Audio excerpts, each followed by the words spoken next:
우리 다 같이 사도신경으로 신앙 고백하겠습니다. 전능하사 천지를 만드신 하나님 아버지를 내가 믿사오며 그 외아들 우리 주 예수 그리스도를 믿사오니 이는 성령으로 잉태하사 동정녀 마리아에게 나시고 본디오 빌라도에게 고난을 받으사 십자가에 못 박혀 죽으시고 장사한 지 사흘 만에 죽은 자 가운데에서 다시 살아나시며 하늘에 오르사 전능하신 하나님 우편에 앉아 계시다가 저희로서 산자와 죽은 자를 심판하러 오시리라. 성령을 믿사오며 거룩한 공예와 성도가 서로 교통하는 것과 죄를 사하여 주시는 것과 몸이 다시 사는 것과 영원히 사는 것을 믿사옵나이다. 아멘.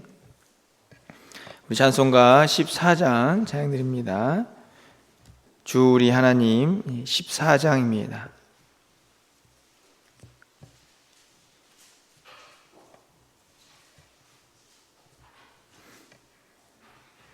주 우리 하나님 하늘에 계시니 온천하 만민 주 앞에 찬송하네. 이 천지 만물도 주 앞에 엎드려 그 거룩하신 이름을 높이네. 주 언약하신 것 끝까지 지키니 저 하늘나라 향하여 곧 가리라.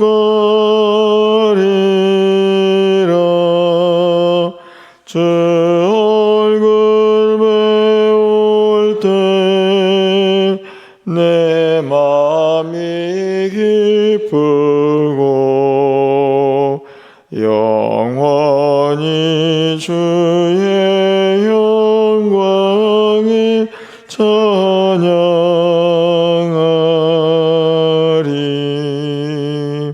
왕의 왕 되신 주 하늘에 계시니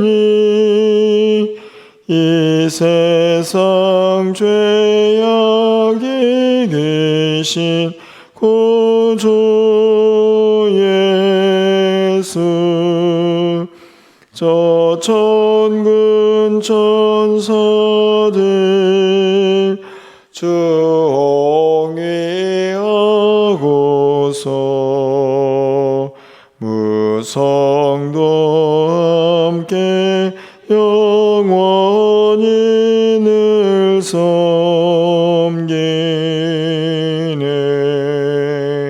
성삼위일체께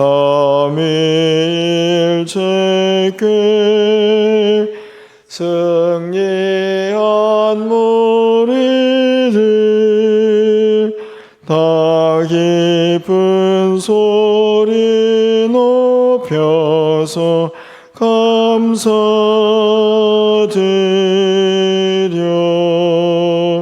창조주 하나님 내 주님 되시니 주 앞에 나도 엎드려 경배하네.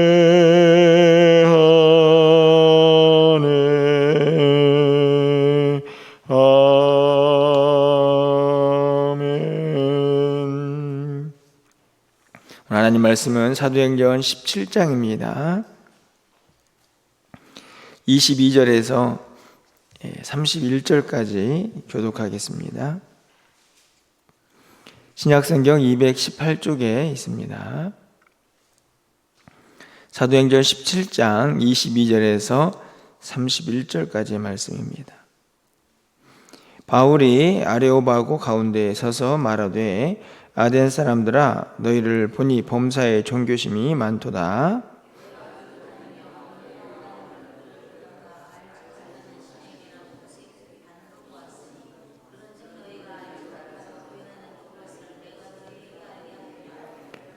우주와 그 가운데 있는 만물을 지으신 하나님께서는 천지의 주제시니 손으로 지은 전에 계시지 아니하시고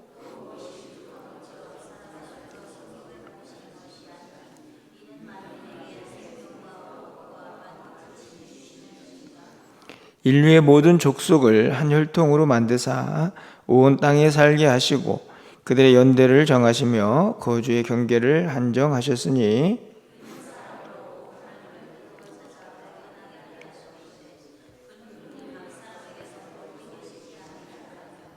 우리가 그를 힘입어 삶에 기동하며 존재하느니라. 너희 시인 중 어떤 사람들의 말과 같이 우리가 그의 소생이라 하니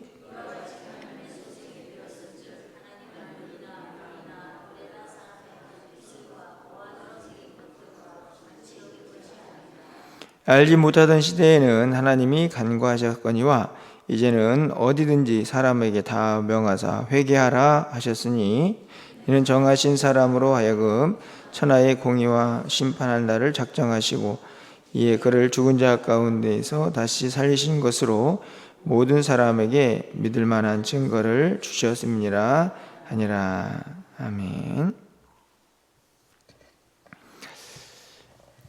바울의 전도 여행을 계속 살펴보고 있습니다. 2차 전도 여행이죠. 빌립보를 지나고 또 데살로니가를 지나서 또 베레아에서 복음을 전하고 오늘은 아덴이라는 곳에서 복음을 전하는 내용이 담겨져 있습니다. 아덴은 이제 지금 아테네라는 곳이고 아테네는 그리스의 수도입니다. 이 그리스는 뭐 지금도 그렇지만 그 당시에도 철학적으로 또 종교적으로도 굉장히 중심지라고 할 수 있는 그런 곳이었고 또 우리가 알고 있는 것처럼 뭐 그리스 신화가 있는 그러니까 어떻게 보면은 이제 우상을 섬기는 일이 매우 익숙한 그런 도시로 우리가 알 수가 있습니다. 바울이 이제 전도 여행을 계속하면서 여러 지역들을 다니지 않습니까? 이전에 이제 1차에서는 이제 소아시아를 다녔고 또 2차에서는 이제 그리스라는 유럽 쪽에서 또 복음을 전하게 되는데 어떤 생각을 여러분들은 이 바울의 전도 여행을 통해서 하시는지 모르겠는데 저는 문득 그런 생각이 좀 들었습니다. 얼마나 다양한 곳에서 다양한 사람들을 만나고 또 다양한 환경에 처했을까 하는 그런 생각이죠. 저도 이제 개인적으로 문득 그런 생각이 좀 들더라고요. 제가 24살부터 이제 교육자 생활을 했는데 뭐 중간에 군대 갔다 온 시간들을 빼면 거의 30년 가까이 이제 사역을 이제 하고 있습니다.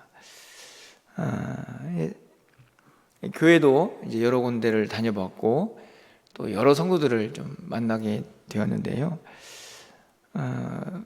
참 다양합니다.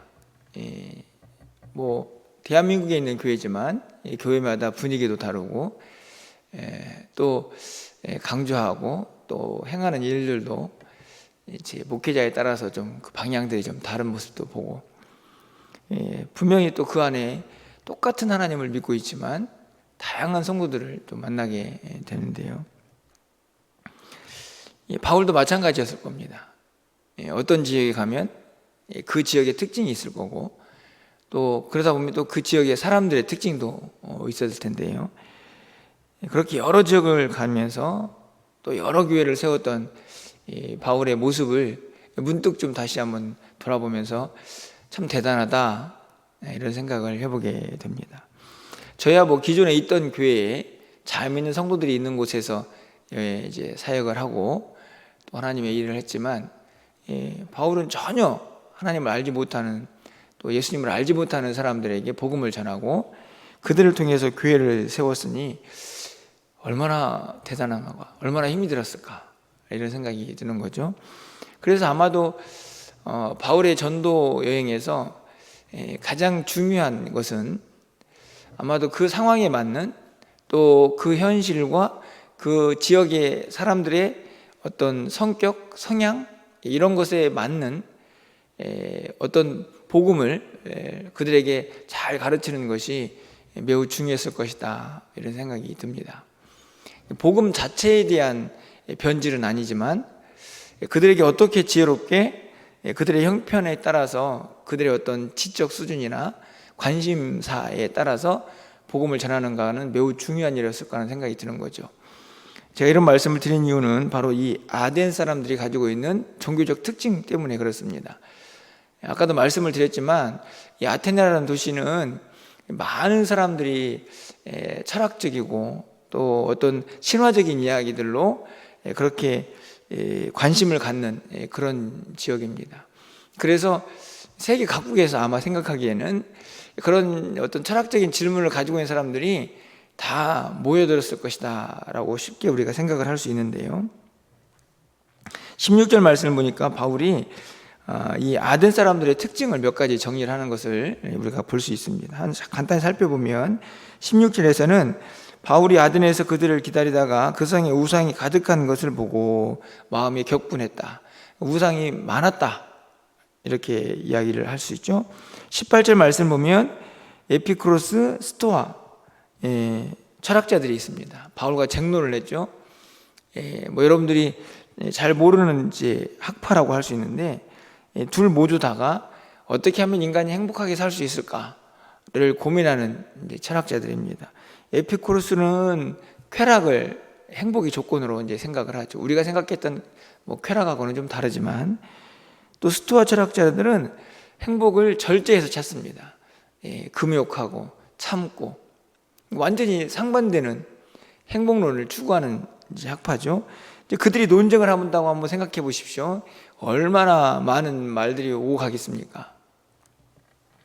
19절 말씀 보니까 아레오바고로 가며 말하기를 내가 말하는 이 새로운 가르침이 무엇이냐. 이 사람들의 특징입니다.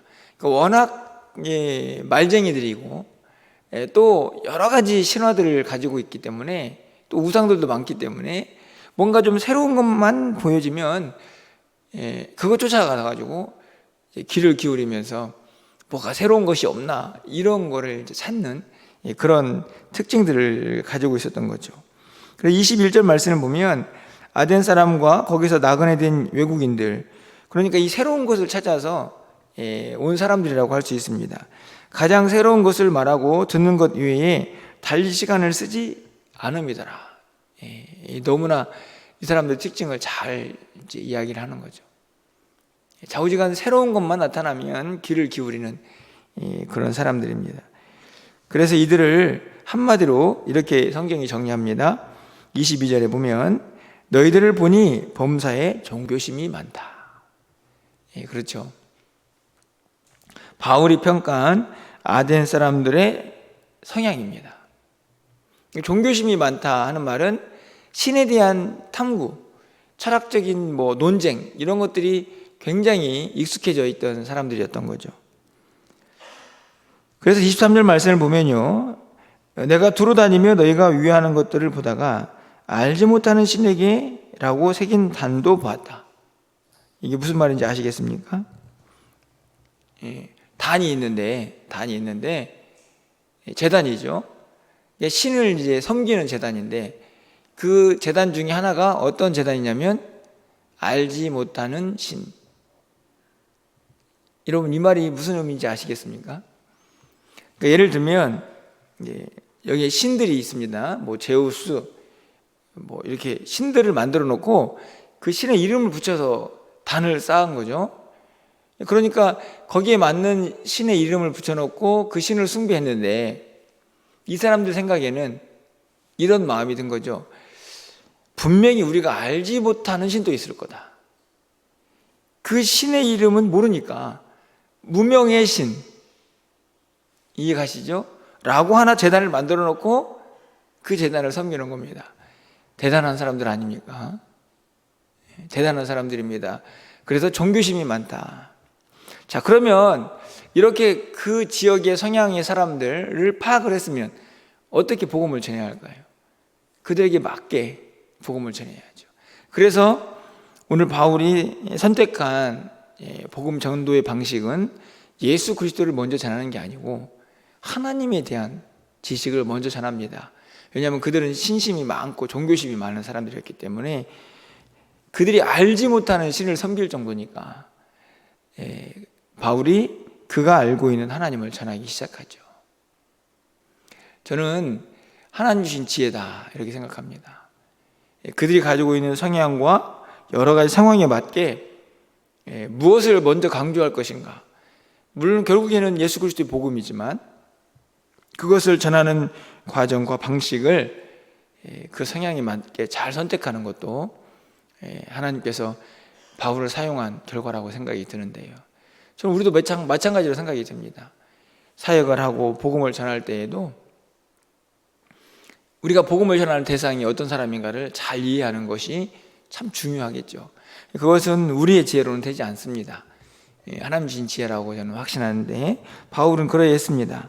그래서 그가 전한 하나님이 어떤 분인가를 이제 24절부터 쭉 설명을 하고 있습니다. 한번 보실까요? 이미 잘 알고 있는 내용이지만 우리가 믿고 있는 하나님과 다르지 않습니다.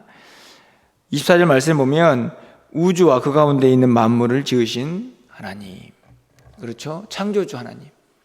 그 하나님이 지금 어떻게 하실까요? 우주를 만들어 놓고 그냥 두고 보시는 게 아니라 여전히 통치하시고 다스리십니다. 그래서 우주 만물을 보면 누구의 손실을 볼 수 있느냐? 하나님을 볼 수 있다. 그래서 여러분 뒤에 나와 있는 것처럼 하나님은 멀리 계시지 않는다. 27절에 있는 거죠. 왜요? 하나님이 만드신 세상이니까. 그래서 하나님을 찾는 자는 만날 수 있다. 가까이 계신다. 라는 사실을 분명히 가르쳐 줍니다. 뿐만 아니라 하나님은 이 그리스 사람들이 신전을 만들고 신을 섬겼거든요. 그런데 하나님은 그렇게 그 신전에 갇혀 있는 다른 신과는 다르다. 하나님은 우주 만물의 통치자이시기 때문에 인간이 손으로 만든 그런 곳에 갇히는 분이 아니다 하는 사실을 가르쳐 줍니다. 뿐만 아니죠. 하나님은 주권적으로 온 인류를 다스리신다 하는 것이 25절에 있습니다. 인류의 모든 족속을 한 혈통으로 만드사 온 땅에 살게 하시고 그들의 연대를 정하시고 거주의 경계를 정하십니다. 인류가 어디에서 어떻게 살아야 하는지 그 모든 지역을 나누신 분이 하나님이시다 이렇게 가르쳐주고 있는 거죠. 그러니까 우리가 왜 대한민국에 살고 있는가? 예를 들면 우리 마음대로 여기 온 게 아니고 이곳에 살고 있는 게 아니고 하나님이 정하신 지역이다 이렇게 바울이 평가를 하고 있는 것입니다. 왜요? 가장 핵심은 하나님이 온 우주 만물을 창조하시고 다스리고 계시다 하는 하나님의 창조, 그리고 그것을 다스리신 하나님의 주권, 그것을 그들에게 이야기하기 위함입니다. 그러니까 지금 에피크로스, 스토아, 각자 여러 가지 철학적인 논쟁에 여러 가지 신들의 우상의 온갖 것들을 다 자우지가 신기한 건 다 쫓아다녔던 그들에게 다 필요 없어. 내가 믿는 하나님 한번 들어봐. 이렇게 전하고 있는 거죠. 그 하나님이 우주 만물을 창조하시고 지금도 이 땅을 다스리고 계신다. 그 하나님을 찾고 싶으면 찾아봐. 멀리 계시지 않고 가까이 계셔. 언제든지 만날 수 있어. 이렇게 이야기를 하고 있는 것입니다.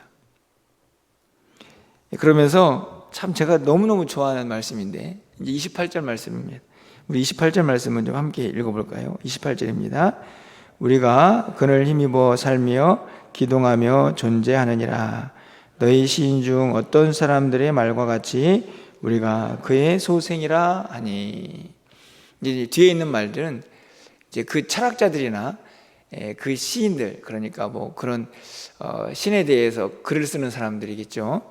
그런 사람들 중에도 하나님이 우리를 만드셨다 이렇게 말하는 사람이 있습니다. 그러니까 이거는 제가 보기에는 이제 믿음이 아니고 아마도 그냥 자기들이 가지고 있는 신관이었을 거라는 생각이 드는데, 중요한 것은 바로 그 앞구절입니다. 우리가 그를 힘입어 살며 기동하며 존재하느니라. 이렇게.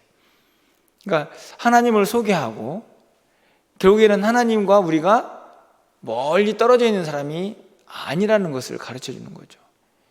이 사람들은 어떤 신이냐면은 자기 신과는 거리가 있는 섬김의 대상, 사실은 우상이니까 존재하지도 않는 것인데 그렇게 섬기는 대상인데, 바울은 하나님은 그런 분이 아니다.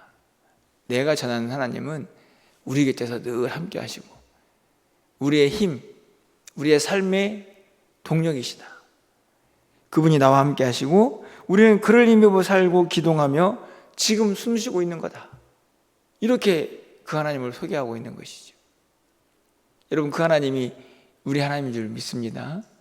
바울이 이 종교심이 많은 아테네 사람들에게 전하는 그 하나님이 바울만 믿었던 하나님이 아니고 우리가 지금 믿고 있는 하나님인 것입니다. 그러니까 오늘 우리의 일상에서도 똑같은 것이죠. 우리를 주권적으로 여전히 인도하시고 우리의 삶을 하나님의 그 섭리와 주권 속에서 이끌어 가십니다. 우리가 지금 호흡하고 있는 것도 내 힘으로 하고 있는 것처럼 보이지만 천만의 말씀이죠. 주께 힘을 얻고 살며 기동합니다. 그 하나님 때문에 우리가 존재하고 있는 것이죠. 그 하나님이 호흡을 거두시면 우리는 하나님 나라에 가는 것입니다. 이 믿음이 얼마나 중요합니까? 여러분, 오늘 하루 지금 여러분이 호흡하고 지금 아침을 맞이하고 있는 이 순간이 내 힘이다. 내가 내 의지로 나오는 것이다. 이렇게 생각한다면 착각인 거죠. 하나님이 우리를 여전히 붙들고 계시고 우리와 함께 하시고 또 여전히 우리에게 주어진 사명이 남아있기 때문에 오늘도 호흡하고 있음을 우리 모두가 기억할 수 있기를 소망합니다.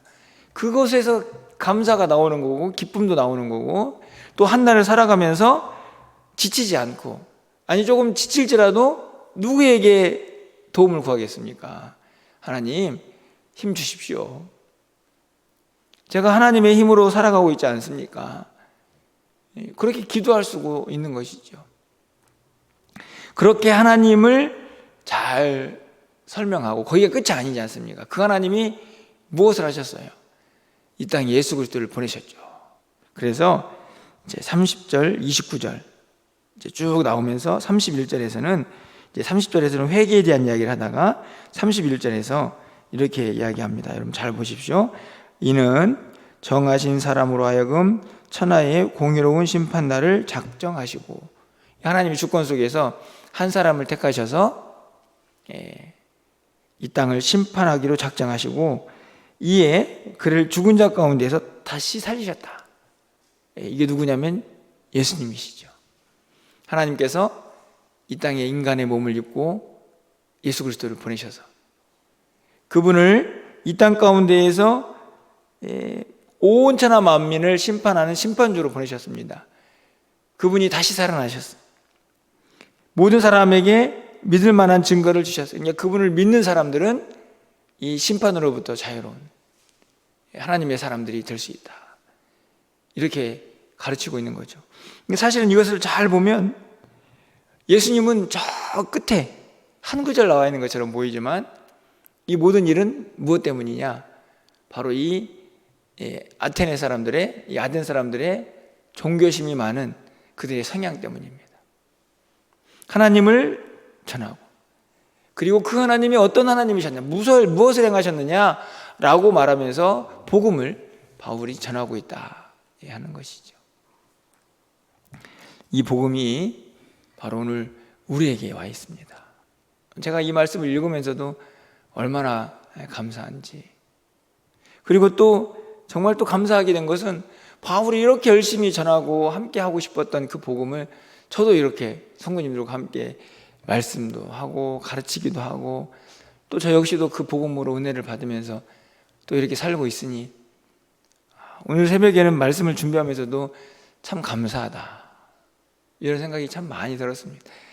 또 문득 또 지나온 또 30년의 시간들도 좀 돌아보면서 또 그런 생각도 들더라고요. 야, 그래 우리 멸류관 교회 성도님들의 성향과 또 이 지역의 형편과 여러 상황 속에 맞는 사역들을 잘 해내야 할 텐데 하는 또 그런 생각도 들게 됩니다. 아무쪼록 오늘 바울이 참 지혜롭다.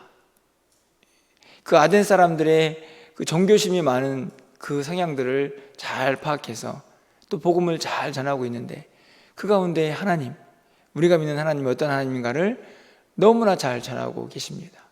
여러분 오늘 하루도 여러분 우리가 호흡하고 존재하는 이유는 바로 하나님이 우리에게 힘을 주셨기 때문이다 라는 사실을 믿으시고, 그렇기 때문에 우리가 지치고 힘들 때는 누구에게 힘을 구하면 되냐면 하나님께 힘을 구하고, 그렇게 저 전성을 향하여 가는 그 모든 발걸음에 여전히 주님이 동행하고 있음을 여러분이 믿으시면서 그 주님과 함께 오늘 하루도 힘있고 능력있게 한 날을 살아낼 수 있기를 소망합니다. 여러분의 힘으로 산다고 생각하지 마시고 하나님 주신 힘이다 라고 생각하고 감사하시면서, 또 지치고 힘들 때에는 그 하나님께 힘 달라고 기도하시면서 우리에게 주어진 이 사명의 길을 힘있고 능력있게 잘 걸어갈 수 있는 그 많은 날 중에 오늘 하루가 될 수 있기를 주님의 이름으로 간절히 축원합니다. 기도하겠습니다. 하나님 감사합니다. 참 귀하고 복된 사역들을 감당하고 있는 이 바울의 모습을 돌아봅니다.